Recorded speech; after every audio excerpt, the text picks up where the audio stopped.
예, 오늘은 예수님의 그 이제 십자가에 잡히시기 바로 전에 고별 설교에 해당하는 본문인데요.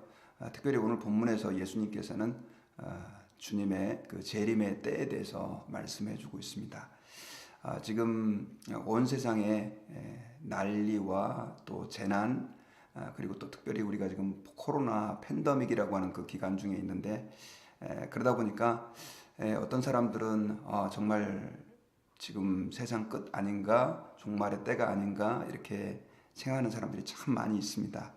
우리가 오늘 본문에서 예수님께서 제자들에게 재림의 때, 종말의 때 어떤 일이 있을 것인가에 대해서 말씀을 해주셨는데요. 우리가 한번 본문을 보면서 우리가 주님께서 그 마지막 때에 우리 그리스도인들이 어떤 마음과 어떤 자세로 살아야 될지 말씀해 주신 것들을 우리가 새기고 그 마음 가지고 우리가 하루를 살았으면 좋겠습니다. 그럼 오늘 본문은 예수님께서 마지막 한 주 성전에 이제 들어가셨다가 네 번의 큰 설교를 하시고, 오늘 본문은 사실은 다섯 번째 설교에 해당하시는 내용입니다. 예수님께서는 낮에는 이제 성전에서 가르치시고 밤에는 베다니로 이렇게 가셔서 쉬시게 되는데, 이 본문에 보면 예수님께서 예루살렘을 나와서 감람산이라고 하는 그 예루살렘 주변에 큰 산이, 올리브산이라고 하는 산이 있는데, 그곳에서 이제 제자들과 함께 하시는 그 이야기의 한 부분입니다.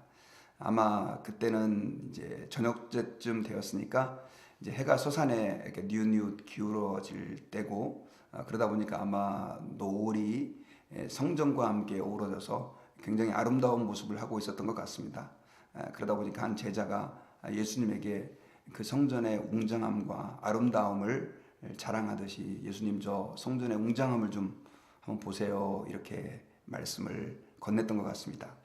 그때 예수님께서는 난데없이 이 성전이 돌 하나에 돌 위도 돌도 남기지 않고 다 무너질 것이다 라고 하는 굉장히 충격적인 예언을 하십니다. 그리고 올리브산에서, 감람산에서 제자들에게 이제 이렇게 대화를 하시는데, 제자들은 구체적으로 물어봅니다. 언제 그런 일이 있겠습니까?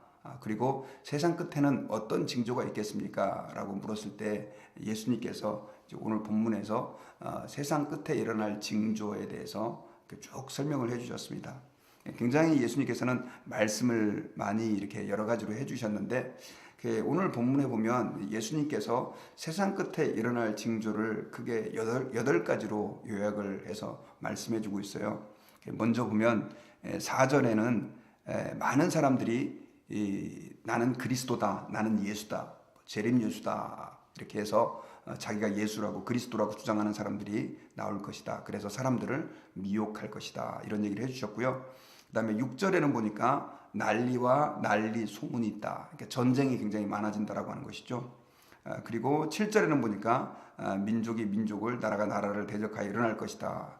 그리고 또 7절 뒷부분에 보면 기근과 지진이 있을 것이다, 이렇게 얘기를 했고요. 그 다음에 9절과 10절에 보면 제자들이 이제 환난을 당하는, 그리고 예수를 믿는 사람들이 핍박을 당하는 것에 대해서 예언을 해주셨어요. 너희를 환난에 넘겨주겠고 죽이고 내 이름 때문에 미움을 받고 실족하게 되고 잡아주고 미워하겠고, 이렇게 돼 있죠. 그리고 11절에는 이제 거짓 선지자들이 일어난다. 그래서 뭐 거짓된 하나님의 종들이 많이 나타나 가지고 사람들을 혼란스럽게 할 것이다. 그리고 14절에서는 천국 복음이 모든 민족에게 증거될 것이다. 그러면 내가 올 것이다. 이런 예언을 예수님께서 해주셨습니다. 자, 그런데 예수님께서 이제 오늘 이 8가지의 그 마지막 종말의 그 징조에 대해서 쭉 말씀하시면서, 아까 서두에 제자들이 이렇게 물었어요. 이 예루살렘이 무너진다고, 하나님의 성전이 무너진다고 했는데 언제 그런 일이 있고 세상 끝날에 어떤 일이 있겠습니까? 라고 두 가지를 물어봤는데, 사실은 이 예수님께서는 8가지를 같이 섞어서 성전이 무너지는 때와 세상에 종말이 오는 때를 같이 오늘 본문에서는 설명해 주고 있거든요. 그런데 실제로 여러분, 이 예루살렘에 있는 성전은 역사 속에서 AD 70년에 디도 장군에 의해서 다 무너져 버려서 성취가 됐습니다. 예수님께서는 오늘 본문을 통해서 제자들에게 그 예루살렘의 성전이 무너지는 걸 보면서 온 세상의 종말이 오는 예수님의 심판과 재림의 때를 같이 중첩해서 말씀을 해주고 있는 거죠. 여러분 혹시 산봉우리를 보신 적 있으십니까? 산봉우리를 보면 봉우리가 하나, 뭐 2개, 3개 막 올라와 있는데 우리가 멀리서 보면 그 봉우리들이 그냥 가까이 붙어 있는 것처럼 보이지만 실제로 그 봉우리에 올라가서 다른 봉우리를 보면 몇 킬로씩 떨어져 있는 경우도 또 몇 마일씩 떨어져 있는 경우도 있죠. 멀리서 보면 굉장히 가까이 보이지만 실제로 가서 보면 다르게 보이는 것처럼 그 예루살렘 성전이 이미 2000년 전에 무너졌지만 예수님이 보실 때는 그 예루살렘 성전의 무너짐이 곧 예수님의 재림의 종말의 때에 대한 하나의 그 예시다라고 하는 것을 오늘 이 8가지의 종말의 때를 징조를 말씀하시면서 말씀해 주고 있는 것입니다. 그래서 우리가 성전이 무너진 것을 사실 좀 주의 깊게 봐야 될 필요가 있는데요. 그 예수님 당시에 제자들이 지금 바라보고 있는 그 성전은 헤롯 성전이라고 일컬어집니다. 헤롯 성전이라고 하는 것은 헤롯이 다시 재건한 성전인데 그 성전은 그 당시에 가장 경이로운 건축물 가운데 하나에 해당하는 어마어마한 성전이었습니다. 원래 처음에 하나님께서는 모세에게 성막을 만들라고 말씀하셨고 그러다가 나중에는 이제 이스라엘이 가나안 땅에 정착하면서 하나님께서는 솔로몬을 통해서 제1성전이죠. 첫 번째 성전을 만들게 하셨습니다. 그런데 이스라엘 백성들이 범죄함으로 인해서 하나님께서는 바벨론에 의해서 그 성전을 다 무너뜨려 버립니다. 그리고 다시 이제 이스라엘 백성들이 포로로 끌려간 지 70년 만에 돌아와서 수룹바벨의 리더십 하에 성전을 다시 재건하게 됩니다. 다시 세우게 되는데 그걸 수룹바벨 성전이라고 합니다. 그러다가 나중에는 다시 이제 그 셀리키드라고 하는 사람에 의해서 성전이 모독을 당하고 마카비에 의해서 이제 재건이 되는데 그 재건된 성전을 헤롯 왕이 이스라엘 민족의 환심을 사고 또 자기의 업적을 이렇게 쉽게 말하면 기리기 위해서 재건을 하게 되는데 이미 예수님 지금 예수님과 제자가 대화하는 시점까지 이미 그걸 재건한 지가 거의 40년이 지난 시간 동안 재건이 됐고요. 그리고 역사에 보니까 그 AD 65년까지도 그 성전이 완공이 끝나지 않았다고 해요. 그 성전이 얼마나 웅장했는지 제가 그림을 하나 가져왔습니다. 여러분 함께 잠깐 보시면 성전이 뭐 지금 이렇게 그림으로 보니까는 이렇게 얼만큼 화려한지 잘 모르겠지만 예루살렘 성전 꼭대기에다가 만들어 놓은 거거든요. 그래서 이런 웅장한 성전을 이렇게 만들었는데 예수님께서는 그 성전이 무너지게 될 것이다 라고 예언을 했고 그리고 실제로 AD 70년에 디도 장군에 의해서 그 성전이 완전히 다 무너져 버리면서 예수님께서 예언하신 그 예언이 100% 성취가 되었습니다. 이 이스라엘 백성들이 로마의 반란을 일으키다가 결국은 로마의 미움을 샀고 그래서 의도적으로 그 성전을 다 디도 장군이 이제 무너뜨려 버리게 된 것입니다. 자, 이 예수님의 예언이 예루살렘 성전이 무너짐으로 인해서 성취가 되었다라고 하는 것은 무슨 의미냐면 실제로 예수님께서 내가 다시 올 것이다라고 하는 그 예언도 이제 이루어질 것을 분명하게 보여주는 것이죠. 왜냐하면 그 당시 사람들의 생각으로서는 성전이 무너진다라고 하는 것은 상상할 수도 없는 일이었기 때문에 그렇습니다. 여러분 오늘날도 많은 사람들이 예수님이 다시 오신다고 아유 그 말이 되는 얘기야 이렇게 얘기하는 사람들도 있습니다. 어떤 사람들은 신앙생활 하면서도 예수님의 재림과는 상관이 없이 그냥 자기에게 정서적으로 좀 도움이 되는 정도로 종교생활하는 사람들도 많이 있어요. 그러나 여러분 우리가 꼭 기억해야 될 것이 있습니다. 예수님께서는 우리에게 성경 여러 곳에서 수십 번 다시 올 것을 예언을 하셨습니다. 승천하시면서 제자들에게 약속하셨어요. 내가 너희들이 지금 내가 올라가는 것을 다시 본 것처럼 내가 다시 올 것이다 라고 예언을 하시고 약속하셨다는 것입니다. 여러분 주님께서는 예루살렘 성전이 무너져서 그 주님의 약속의 말씀이 성취된 것처럼 또 수많은 주님의 예언의 말씀이 성취된 것처럼 동일하게 다시 올 것이라고 하는 재림의 예언도 성취하실 것이고 그 재림의 예언이 성취되고 있다는 것을 우리는 좀 주목해야 됩니다.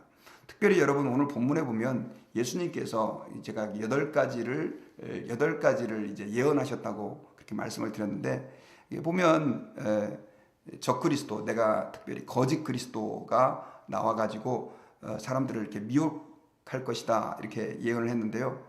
여러분 실제로 미국도 그렇고 한국도 그렇고 굉장히 내가 예수라고 하는 사람들이 많습니다.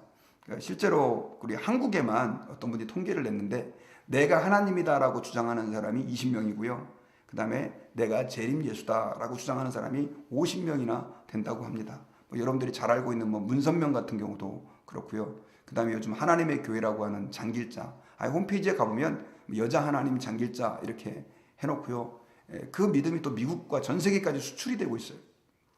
그리고 미국 안에서도요, 참 이런 일들이 많이 있었는데, 짐 존스라고 하는 사람은 1978년 9월 18일에 남아메리카에서요, 말 그대로 이렇게 이 신앙적인 잘못된 사이비 신앙 때문에 자살을 하게 됐는데 911명이나 함께 집단 자살을 하게 되는 그런 일이 있었다고 합니다.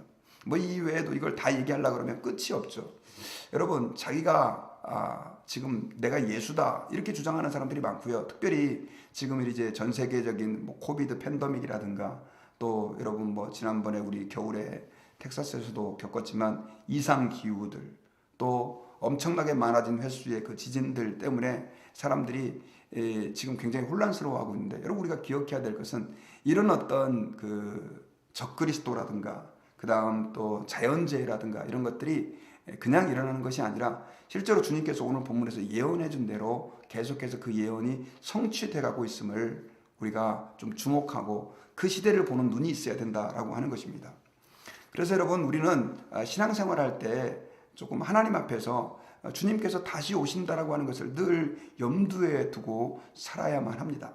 주님께서 다시 오신다라고 하는 이 믿음이 없이 그냥 신앙생활을 하게 되면 우리는 이 땅에 만족하면서 살게 돼요. 예수님께서 제자들에게 지금 이 종말의 징조를 말씀해 주신 것은 뭐냐면, 우리가 시대를 볼 때 주님이 다시 오심이 가까워오고 있다, 점점 더 가까워오고 있다라고 하는 것을 우리가 느끼면서 하나님 안에서 또 하나님의 뜻을 이루며 살아가야 된다라고 하는 것을 다시 한번 우리가 생각을 하게 되어지는 것이다 라고 하는 것입니다.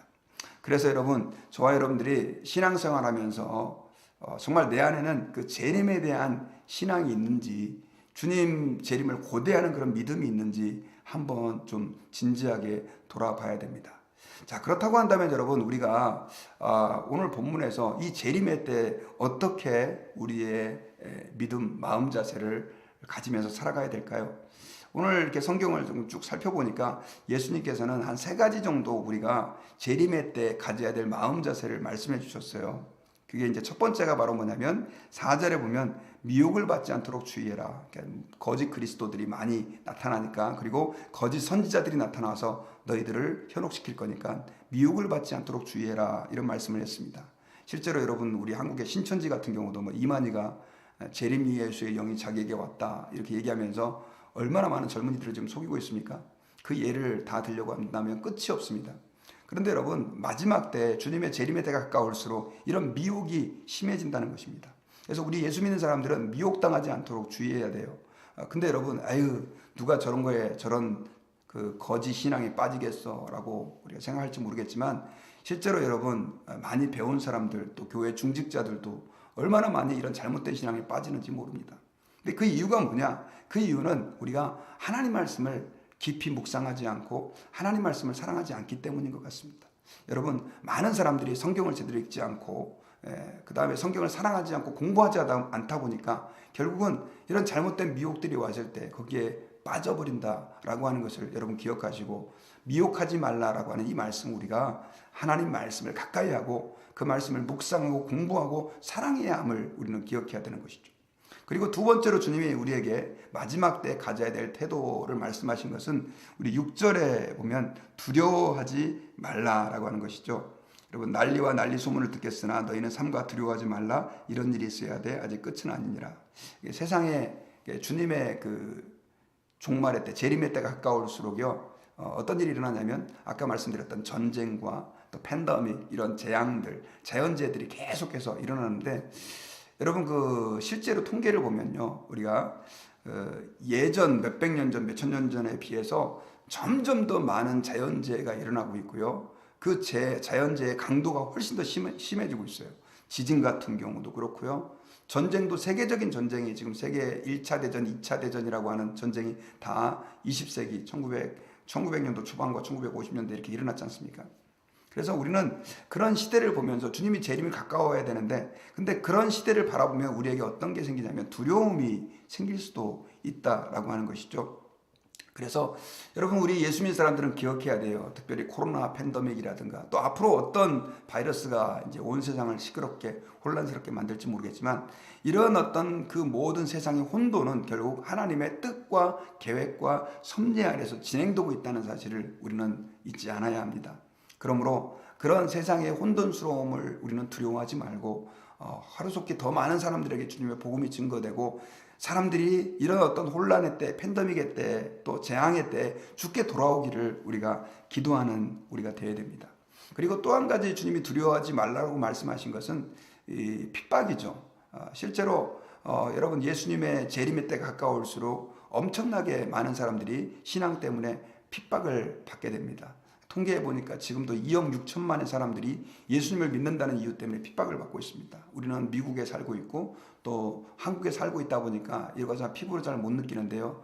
지금도 여러분, 모슬렘권에 10억이 넘는 사람들의 모슬렘권에서 신앙을 목숨을 걸고 지키는 사람들이 많이 있고요. 중국이라든가 또 다른 제3세계에서 정말 이 신앙 때문에 죽임을 당하고 핍박을 당하고 있는 사람들이 너무나 많이 있는데 실제로 여러분, 또 저와 여러분들에게도 그런 핍박이 올 수 있다는 사실을 기억하시고, 그런 핍박의 때에도 우리가 흔들림 없이 두려움 없이 우리의 믿음을 지켜야 될 줄 믿습니다. 그리고 예수님께서 세 번째로 당부한 것은 끝까지 견디라라고 하는 것입니다. 13절에 보니까 그러나 끝까지 견디는 자는 구원을 얻을 것이다. 이 재림의 때 우리가 가져야 될 것은 잘 견디는 것입니다. 견딘다라고 하는 것은 믿음을 지키는 것입니다. 여러분, 로마 시대 때는 도미티안 황제가 사람들을 어떻게까지 핍박을 했냐면, 황제는 신이다 라고 하는 것을 사람들에게 선포하고, 인사할 때마다 그 가이사는 우리의 주님이다 이렇게 인사를 하게 했어요. 그러다 보니까 예수 믿는 사람들은 그걸 할 수가 없었죠. 그러다 보니까 엄청나게 많은 핍박을 받아냈고, 그 다음에 그것 때문에 죽는 사람들도 많이 있었습니다. 이것은 역사 속에서 실제로 성취된 것이죠. 여러분, 우리는 하나님 아버지 앞에서 신앙생활 하다가 핍박을 당할 수 있습니다. 때로는 직장에서 받을 수 있고, 가족들에게 받을 수도 있고, 또 국가에 의해서도 우리가 핍박을 받을 수가 있어요. 그럼에도 불구하고 우리는 하나님 앞에서 여러분, 주님 다시 오시는 그날까지 주님, 제가 끝까지 견디겠습니다. 믿음 안에서 제가 흔들리지 않겠습니다. 이런 믿음이 있어야 되죠. 그리고 이 끝까지 견딘다라고 하는 것은 좀 적극적으로 말하면 땅끝까지 이르러 복음을 증거한다는 것입니다. 여러분, 오늘 우리가 함께 읽은 14절 말씀에서 이 천국 복음이 모든 민족에게 증언되기 위하여 온 세상에 전파되리니 그제야 끝이 오리라. 예수님께서 마지막 그 종말의 징조로 하나로 말씀하신 게 뭐냐면, 하나님의 복음이 온 세상에 증거된다라고 하는 것입니다. 여러분, 지금 우리는 여기서 그냥 살고 있다 보니까 얼마만큼 지금 복음이 많이 확산됐는지 잘 피부로 느껴지지 않지만, 제가 그림을 하나 가져왔는데요. 자, 여기 보시면, 자, 이 그림에 보면은요, 성경을 가지고 있는 민족에 대한 가지고 있지 않은 민족에 대한 통계가 있습니다. 여러분, 불과 한 50년 전에만 해도요, 57억의 인구가 성경이 없었는데, 그 민족이 없었는데, 지금은 제일 마지막에 노란색에 보면은요, 255 밀리언만 지금, 그러니까는 없는 거죠. 그래서 우리가 하나님 앞에서요, 이런 세상들을 볼 때 하나님의 복음이 지금 엄청나게 빠르게 확장되고 있다는 사실을 여러분 기억하고, 우리가 이 마지막 때 끝까지 견딘다라고 하는 것은 조금 더 적극적으로 우리의 복음을 증거한다라고 하는 것을 여러분 기억하시고, 하나님 앞에서 할 수만 있다면 여러분들, 우리 주변에 있는 분들에게 하나님의 복음을 증거하고, 또 온 세상에 복음을 위해서 수고하시는 선교사님들을 위해 기도하고, 또 우리가 그들에게 복음을 증거하는 일에 우리의 마음을 쏟아야 될 줄 믿습니다. 저는 여러분, 이제 말씀의 결론을 맺겠습니다. 여러분, 예수님께서는 오늘 본문에서 종말의 때, 재림의 때에 대해서 어떤 징조가 있을 것인지, 또 우리가 어떤 마음으로 그때를 준비해야 되는지를 말씀해 주셨습니다. 여러분, 지금은 미혹이 많은 세상입니다. 그리고 참으로 혼란스러운 세상인데, 주님 다시 오심이 가까우고 있다라고 하는 것을 말씀해 주고 있는 그런 현상인 줄 믿습니다. 우리는 하나님 앞에서 미혹당하지 않기 위해서 말씀 안에 굳게 서서 하나님의 복음을 증거하고 그 다음에 또 어떠한 시련과 핍박이 있다 할지라도 우리의 믿음을 지켜서 주님께 영광을 돌리고 하나님의 뜻을 이뤄가는 우리 모든 성도들 되시기를 주님의 이름으로 축복합니다. 기도하겠습니다. 하나님 아버지 감사합니다. 오늘 말씀을 통해서 주님이 다시 오실 때 어떤 현상이 일어날 것인지 또 우리가 어떤 마음을 가져야 될지를 말씀을 통해 깨닫게 해주심을 감사합니다. 주님, 저희들이 이 땅의 것만 사랑하고 이 땅이 다인 것처럼 살아가지 않게 도와주시고 하나님 앞에서 늘 우리의 마음을 정말 주께로 향하게 도와주시고 이 시대를 보며 주님 다시 오실 때를 대비하는 저희들이 될 수 있게 도와주셔서 주님 다시 오시는 그날 아멘 주 예수 주여 오시옵소서 주님 맞이할 수 있는 우리 모든 성도 되게 도와주옵소서 감사 찬양드리며 예수님의 이름으로 기도하옵나이다. 아멘.